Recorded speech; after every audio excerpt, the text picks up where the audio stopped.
Olá, estamos começando mais um Contraponto e nessa semana nós vamos discutir sobre um autor que é um autor muito badalado, né, que é o Slavoj Žižek. O Žižek ele é hoje traduzido para diversos idiomas, né, pelo mundo afora, tem diversos livros publicados aqui no Brasil e nós convidamos para o nosso programa de hoje a professora, advogada, doutoranda em Direito e mestre em Direito Internacional, né, a doutora Audrey de Castro, que vai conversar com a gente sobre esse filósofo. Audrey, quem é Slavoj Žižek? Qual é do Slavoj Žižek?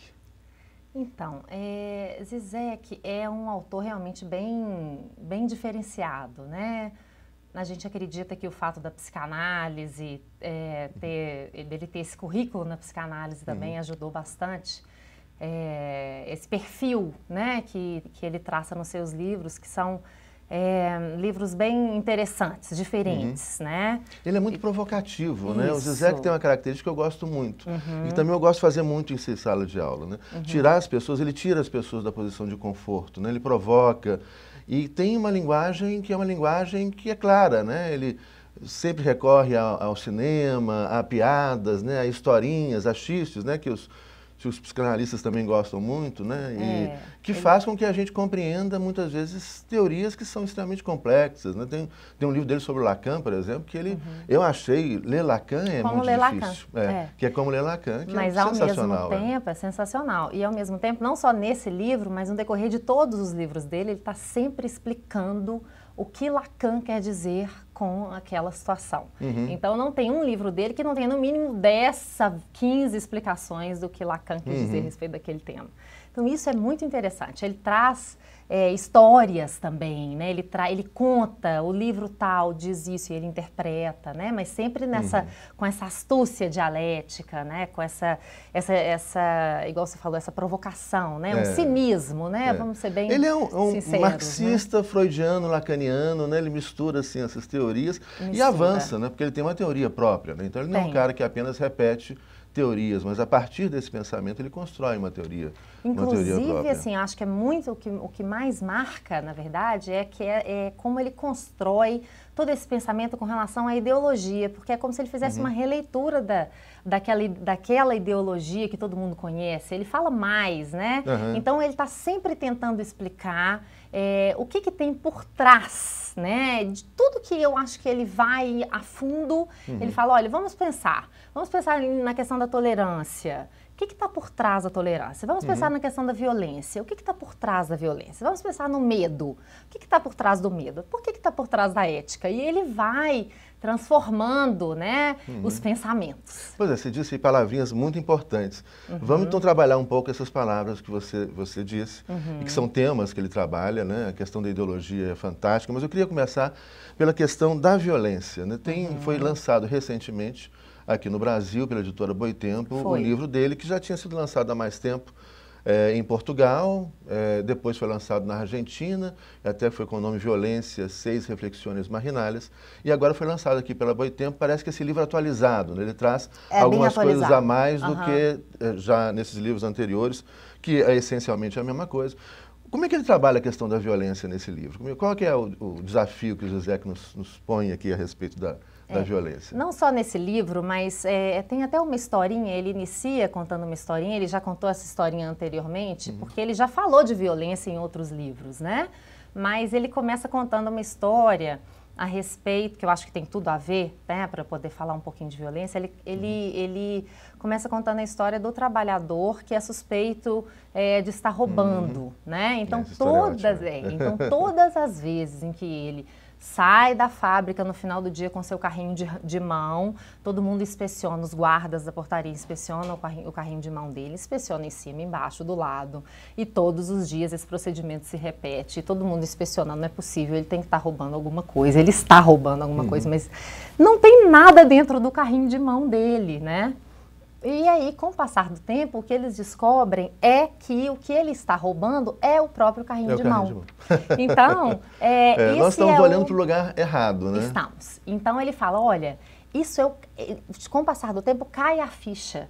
E essa frase é muito interessante, porque chega uma hora em que Žižek faz com que você caia a ficha. Então, quando você começa a ler, você fala, mas tão estranho, né? Que estranha a forma dele de pensar. O Mapa da Ideologia, eu acho que é o primeiro livro, assim, dele que tem que ser lido. Porque depois que você lê um Mapa da Ideologia, você tem condições de caminhar pelos outros, né? Aquele livro é fascinante, né? Fascinante. Porque ele tem a introdução que ele faz, né? Discutindo ideologia, o conceito dele.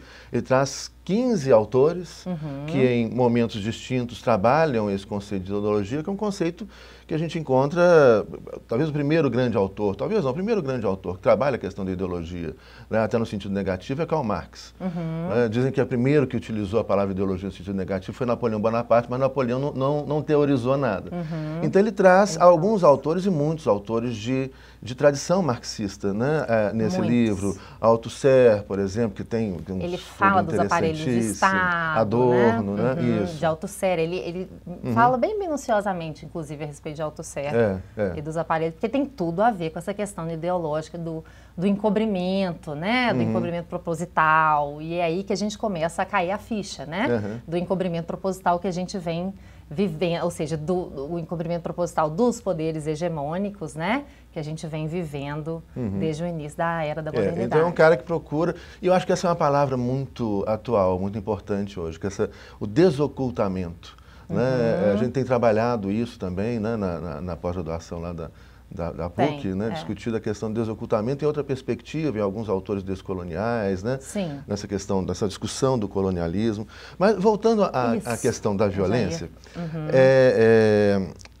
quando ele conta essa história do carrinho de mão, eu ouvi uma piada que é semelhante. Não sei se contar que é real, não acredito que tenha sido real, não. É um xiste mesmo, é uma piada, mas que tem o mesmo conteúdo, que é a história de uma senhora que atravessava a ponte lá do Paraguai para o Brasil todo dia com uma lambreta. Né, carregada de compras. E aí todo dia a polícia investigava lá as compras, a coisinha, pouquinho, pode passar, mas na verdade descobriram depois que ela estava passando com a lambreta. Cada dia ela passava com a lambreta da mesma cor, né, mas era uma outra lambreta. É a história do carrinho de mão. Né? Então, aí ele faz esse paradoxo, né, com a violência. Ele começa contando e fala, olha, essa historinha, na verdade, é possível se fazer um paradoxo com a violência que a gente vive atual. E aí ele explica, ele fala com relação à violência subjetiva, né, e isso tem tudo a ver com a violência subjetiva, que é aquela violência que tem um sujeito determinado e facilmente identificável, né, e é aquela violência que nos tira do padrão da normalidade, vamos dizer assim. Então, está todo mundo ligando a questão da violência, como está todo mundo ligando a questão do roubo, cadê, né? Cadê o que está sendo roubado? Está todo mundo ligando a questão da violência à violência subjetiva, que é essa que aparece, né? Você sabe o autor, né? Sabe quem fez, como fez, né? Como fez. Que é visível. É um crime, é um conflito internacional, é um confronto civil, é um ato de terrorismo. Então todo mundo está ligado nisso e achando que essa é a real violência. Que é o conteúdo do carrinho de mão, né? Ou a lambreta que a senhora estava... E a lambreta, exatamente, né? E não tem nada do conteúdo, é o próprio, né? Então, e ele fala até um pouco mais, porque ele vai entrando nessa questão da violência subjetiva e explicando que não. Olha só, vamos prestar atenção, existem outros tipos de violência que estão aí e que vocês não estão vendo, né? Eu acho que você pode até explicar até melhor. Isso é muito interessante, e estrutural, né? A gente discutia isso ontem lá na pós. Eu acho que é uma questão muito interessante, porque o que ele vai mostrar é que a maior parte das políticas públicas, né, de combate à violência são políticas públicas de combate a essa violência subjetiva. Né? E como você explicou aí, quer dizer, seria essa violência subjetiva. Por que subjetiva? É um ato de vontade de alguém. Então você sabe quem é o autor, sabe como é que foi feita a violência, ela é visível, e ela dá aquela sensação que essa violência quebra uma normalidade que é não violenta. Então é como se o normal fosse não violento. Isso. E aí tem um ato, né, de vontade de alguém que vem e comete um crime, atira, bate, briga, xinga, né, ou um conflito maior e etc. E ele vai falar justamente isso, não vai adiantar nada enquanto nós não formos capazes de visualizarmos a violência estrutural e a violência simbólica, né, que são violências permanentes na nossa sociedade. Exatamente. Né, então, que estão em pequenas coisas, né, às vezes na linguagem. Né? A gente comentava eu acho que tem uma questão muito interessante, normalmente as pessoas não dão atenção para isso, né? Uma violência simbólica que está presente na própria linguagem, por exemplo, contra a mulher, né? Tem idiomas, muitos idiomas ocidentais, o português, por exemplo, quando vai, né, se tivesse aqui nessa sala aqui 40 mulheres e um homem, né, nós diríamos, eles estão nessa sala. Quer dizer, a criança, desde pequenininha, vai aprender nesse formato da gramática de que o homem vale mais do que a mulher. Isso é uma forma de violência simbólica, né? Vai aprender assim na escola, como, né? na escola. A criança vai aprender na escola um aparelho ideológico do Estado. Isso, ótimo. Autossera, vai colocar isso. Aí, né? Vai aprender justamente. Então, isso vem desde o início mesmo, né? E as violências estruturais, a violência estrutural objetiva, né? Que são as relações sociais, econômicas de uma sociedade extremamente desigual, né? Como a sociedade capitalista, que ele é um grande crítico, né? Grande crítico. Inclusive, ele critica, ele dá o nome ao comunista liberal, né? Ele quem que é esse comunista liberal? Ele começou, eu acho que ele não tinha falado antes. É a primeira vez que ele cria essa expressão, o comunista liberal, né? Então, até mesmo para poder exemplificar, ele conta um caso de Bill Gates, que, ou seja, é uma pessoa, é um empresário, né, que quer o bem, que é uma boa pessoa, que não faz mal a ninguém, né, a princípio está ali todo preocupado com a sua filantropia. Doa milhões, para ajudar as pessoas, para pesquisa. Exatamente, né, isso. E aí ele fala que muito bonzinho. Então ele fala assim, poxa, então o que é o comunista liberal, né? Então ele fala que um dia Bill Gates chegou e perguntou, e falou assim, olha, de que adianta tantos milhares de computadores no mundo enquanto há várias crianças morrendo de diarreia no terceiro mundo, né?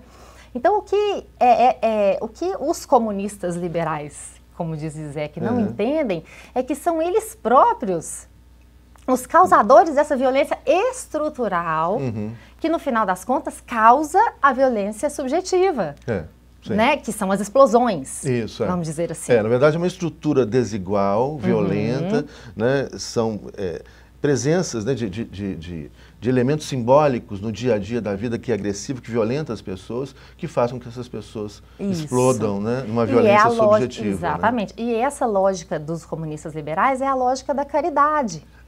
Ok? Então aí ele entra nessa questão da caridade, ou seja, ele fala que o capitalismo ele não tem como se sustentar sozinho, então ele precisa de uma caridade extra-econômica. Então, se não for, poxa, eu estou aqui ganhando milhões, bilhões, mas, ao mesmo tempo, eu estou fazendo caridade. Então, o que não é entendido pela lógica comunista liberal é que uma coisa meio que depende da outra. Então, uma estrutura a outra. Para que haja todo esse lucro, poxa, então, quem que está sendo prejudicado por conta de tudo isso? Tem toda uma estrutura que sustenta e que permite isso aí. Todo esse dinheiro. E a questão da caridade, eu lembrei que você falando isso, de um livro de um educador norte-americano chamado Michael Apple.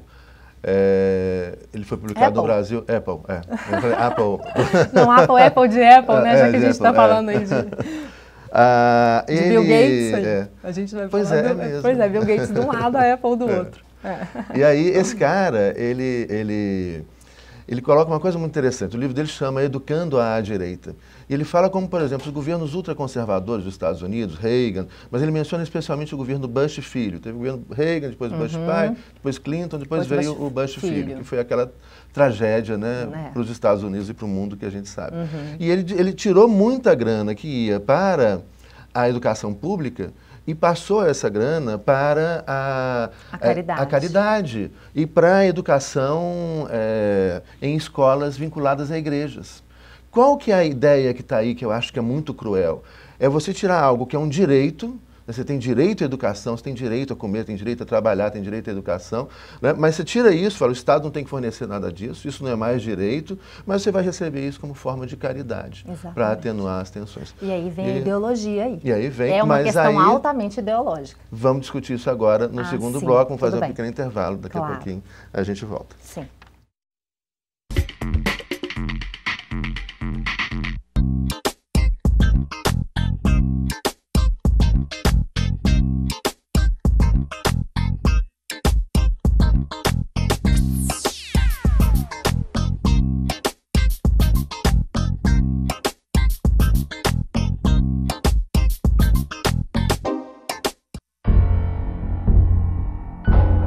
Você sabe o que ele faria se alguém o provocasse, xingando, ofendendo, chamando para a briga?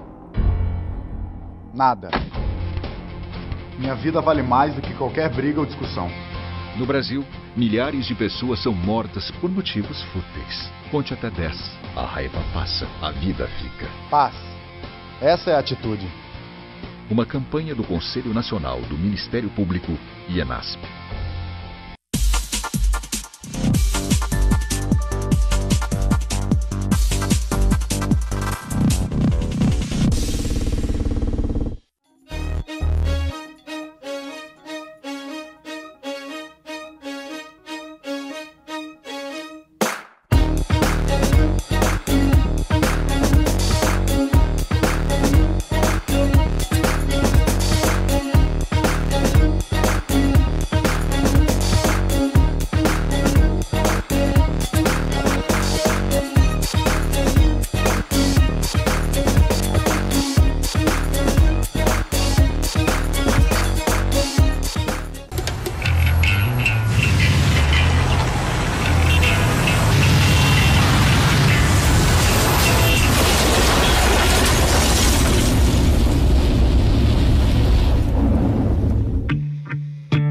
Tempo de conserto na oficina, 5 dias. Tempo de recuperação, 5 anos. A vida é mais frágil sobre 2 rodas. Moto, é preciso saber usar, é preciso respeitar. Ministério das Cidades, Governo Federal.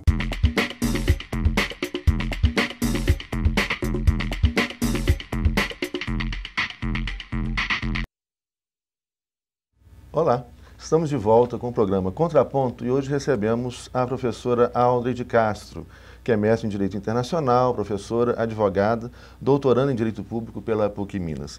E nós conversarmos aqui no primeiro tempo, né, a respeito da obra do Zizek, do pensamento do Zizek, que é muito interessante, é um autor, como eu dizia no início do programa, badaladíssimo, né, traduzido para o mundo inteiro, e um autor de esquerda, né, um pensador de esquerda hoje, mas que é lido por muita gente no mundo inteiro, né? E isso é um outro aspecto interessante. E um provocador. E nós começamos a falar, né, em outras coisas, a questão da violência e um dos temas recorrentes com o Zizek, que é a questão da ideologia. E aí eu queria ouvi-la a respeito disso, né? Como é que você vê essa abordagem que o Slavoj Zizek faz sobre a questão da ideologia? A gente até estava terminando até o primeiro bloco falando da caridade do Bush Filho, né? Isso, é. Então que ele pegou, né? Você estava explicando isso, né? Que ele pegou todo aquele dinheiro que era destinado à educação, né, e levou para poder fazer uma caridade nas escolas ligadas à igreja, não é isso? É isso, você destrói então, ele o direito, né? Destruiu o direito. Transforma o direito em caridade. Transformou o direito em caridade. Então aí é um ponto que eu acho que é bem interessante a gente entrar nessa questão da ideologia. Por quê? Porque não necessariamente o Bush Filho, na verdade, o Bush Filho está realmente fazendo uma caridade. Então, todo mundo, a ideologia está nesse ponto.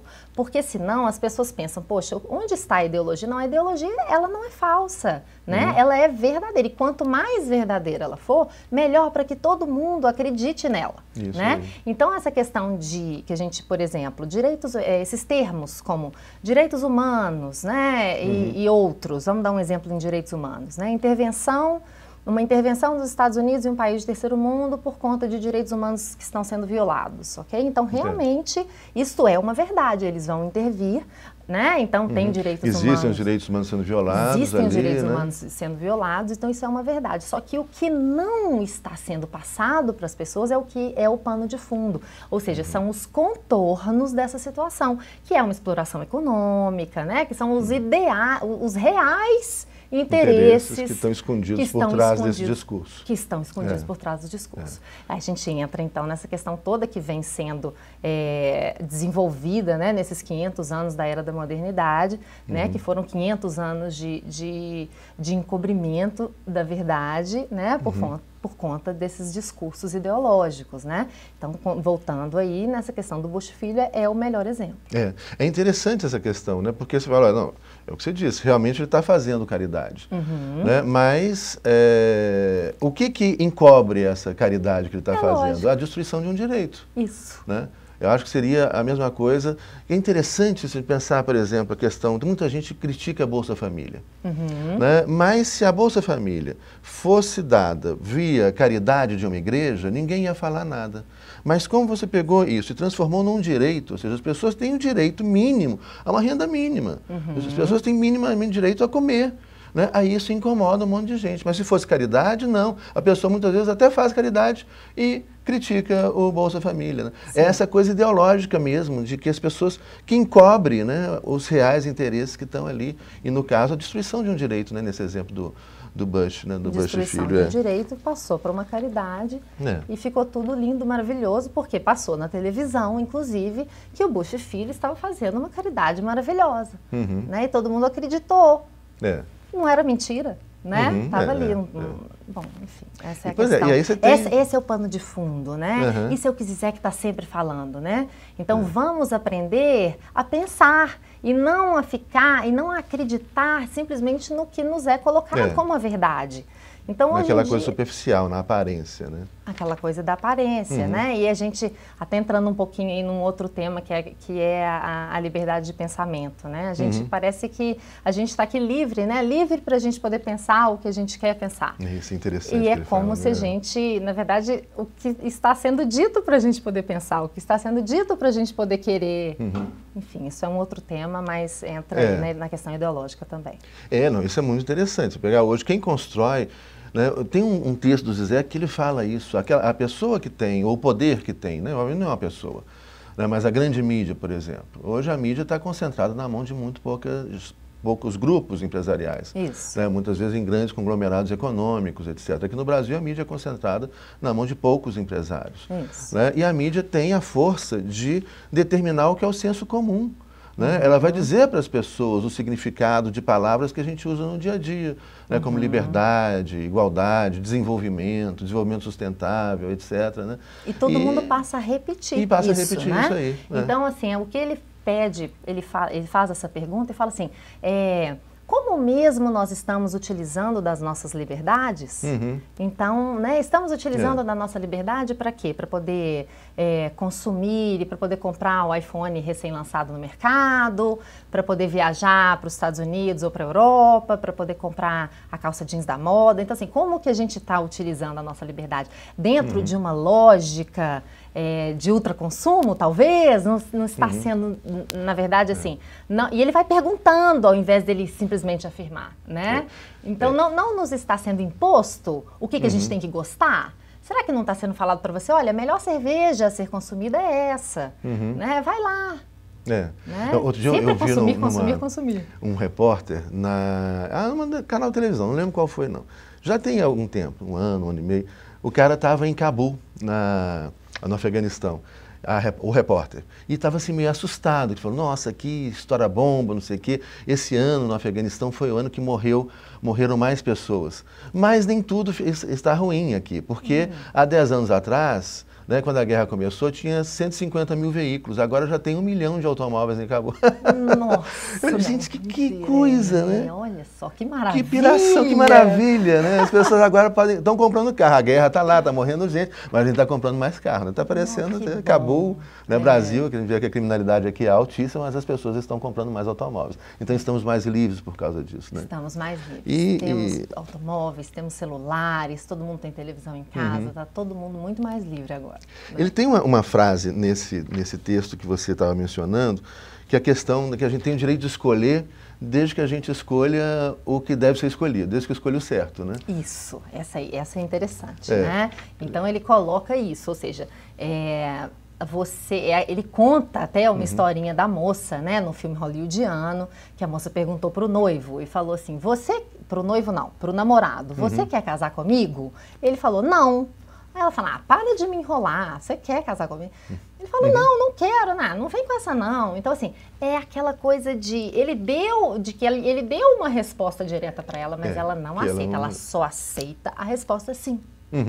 Então, hoje, nós vivemos muito isso, né? Nós vemos muito essa lógica de que faça o que você quiser, desde que você faça o certo. Isso. E seja quem... Aí até indo um pouquinho além, né? Mas entrando já na questão da tolerância, mas assim, seja quem você quiser, mas assim, não seja o outro, né? Seja quem você quiser, mas passe pelo filtro. Quem são os tolerados, hein, nessa sociedade? Então, a gente pode falar... Sim, o Zizek fala a questão da tolerância, que não é uma palavra, até pode parecer bonita, mas eu não acho a palavra bonita não, porque tolerância vem de tolerar, de suportar, né? Então se eu tolero o outro, eu suporto o outro, não acho tão legal isso, né? Mas quem são os tolerados na sociedade liberal? Os tolerados são os intolerados, né? Então, eu acho que a lógica mesmo é essa. O que a gente vive, de fato, é uma verdadeira intolerância a qualquer tipo de alteridade verdadeira, ou seja, a pessoa não tem o direito de sair do padrão. Aí eu entro de novo falando um pouquinho mais a questão da modernidade, porque fomos construídos, a modernidade foi construída para gerar a padronização de comportamento, padronização de pensamento, e aí vai, né? Então, estamos presos dentro de uma padronização e dentro de uma uniformização. Uma vez que a gente está preso dentro disso, quem são os tolerados? São os que estão fora dessa padronização. Então, vamos dar algum exemplo, né? Então, o gay, ele tá fora? Tá, ele tá fora. O negro, o asiático, o fumante, o gordo, o pobre, tá todo mundo fora do padrão. Esses são os tolerados. Não, eu tolero, mas não chega muito perto de mim, não. Fica ali um pouco distante, porque eu te tolero, fica tudo muito bem. Então, é uma lógica interessante isso, porque na verdade a questão da tolerância, então, é assim, olha, eu te tolero, você tem direitos, mas fica longe de mim, né? Não mexe comigo, não. Não mexe comigo, não. Então, o outro, ele não pode ser o outro, né? Então, ele tem que passar pelo filtro. É como se fosse, assim, uma questão implícita, né? É uma regra implícita do que tem, de como fazer, do que ser, né? E tudo isso baseado nesse modelo europeu, que é o modelo moderno, né? Ou seja, todo mundo tem que chegar a ser um dia, quem sabe, nós o padrão moderno o padrão europeu. É o padrão europeu. Né? Um dia chegaremos. E a modernidade ela é androcêntrica, né? Masculina e branca, né? Esse é o padrão que é colocado para o mundo nos últimos 500 anos. Exatamente. Né? Audrey, nós estamos aí já chegando ao final do nosso programa, nós temos 2 minutinhos, mas tinha alguns temas ainda que eu tinha anotado aqui para conversar com você, e um que eu acho muito interessante, que vamos procurar resumir essa ideia, mas que eu achei muito interessante no texto do Zizek, que é a questão do medo. Tá. E qual que é o papel do medo nas sociedades modernas, né? Então, aí a gente pode falar um pouco a respeito daquela questão da pós-política, então, não é isso? Sim, então, isso é o que seria uma pós-política, né? Para a gente poder entrar nessa questão do medo. É uma política, é o que vê, ou seja, o que é o futuro da política, uma pós-política. Então, né, é uma política que não tem uma ideologia, né? É uma política centrada em gestão, em administração. Esse discurso está muito presente. Então, aí, esse né? discurso está muito presente, ou seja, choque de gestão, né? É uma administração certinha, né? Do que fazer. Mas cadê a ideologia? Mas não a ideologia, não estou falando aqui daquela ideologia no sentido negativo, de encobrimento, não. Estou falando de uma ideologia interna, né? De uma ideologia positiva, né? Ou seja, daquela utopia, vamos dizer assim, de pensamentos utópicos, de projetos políticos, enfim. Então, cadê? Né? Então, essa é a pós-política. Então, ele fala assim, que diante de uma pós-política dessa, sem um projeto político, ou seja, sem uma ideologia, sem uma paixão, de onde que a gente vai tirar a paixão das pessoas? No medo. Então, é no medo que a gente vai conseguir uma mobilização e não uma imobilização ainda, porque eu sei até, inclusive, que você tem toda a sua... Né? Toda uma teoria de... eu acho que é interessante esse ponto, né? Porque a gente tem o medo cumprindo 2 papéis, né? De um lado, o medo imobiliza, porque... E aí vem muito esse discurso dos filmes, a cultura popular distópica, né? E do outro lado, o medo mobiliza quando necessário e quando determinadas coisas, né? O medo do imigrante, medo da o medo da criminalidade, né? Exatamente, da criminalidade. que mais? Medo de tudo, na verdade. É uma sociedade que o tempo todo estão colocando medo na gente. Medo de tudo. Para nos mobilizarmos sobre determinadas coisas ou, de outro lado, em outro momento, nos imobilizarmos. Falar, fica quietinho aí, porque você está achando que está ruim, pode piorar. Pode piorar. Né? Essa é a função da distopia. Da distopia. Mas, Audrey, infelizmente, nosso tempo acabou, passa rápido demais. Nossa, eu acho que a gente pode marcar depois um outro programa para continuar essas discussões. Tinha muito mais coisa. Tinha um outro tema que eu queria trabalhar, que é a questão do amor cortês, mas isso aí fica para a próxima. Né? Isso, Lacan. Tá legal demais. A gente pode falar de uma próxima oportunidade. Vamos falar no próximo programa. Muito claro. obrigado pela sua presença. Eu que te agradeço. E até semana que vem. Obrigada.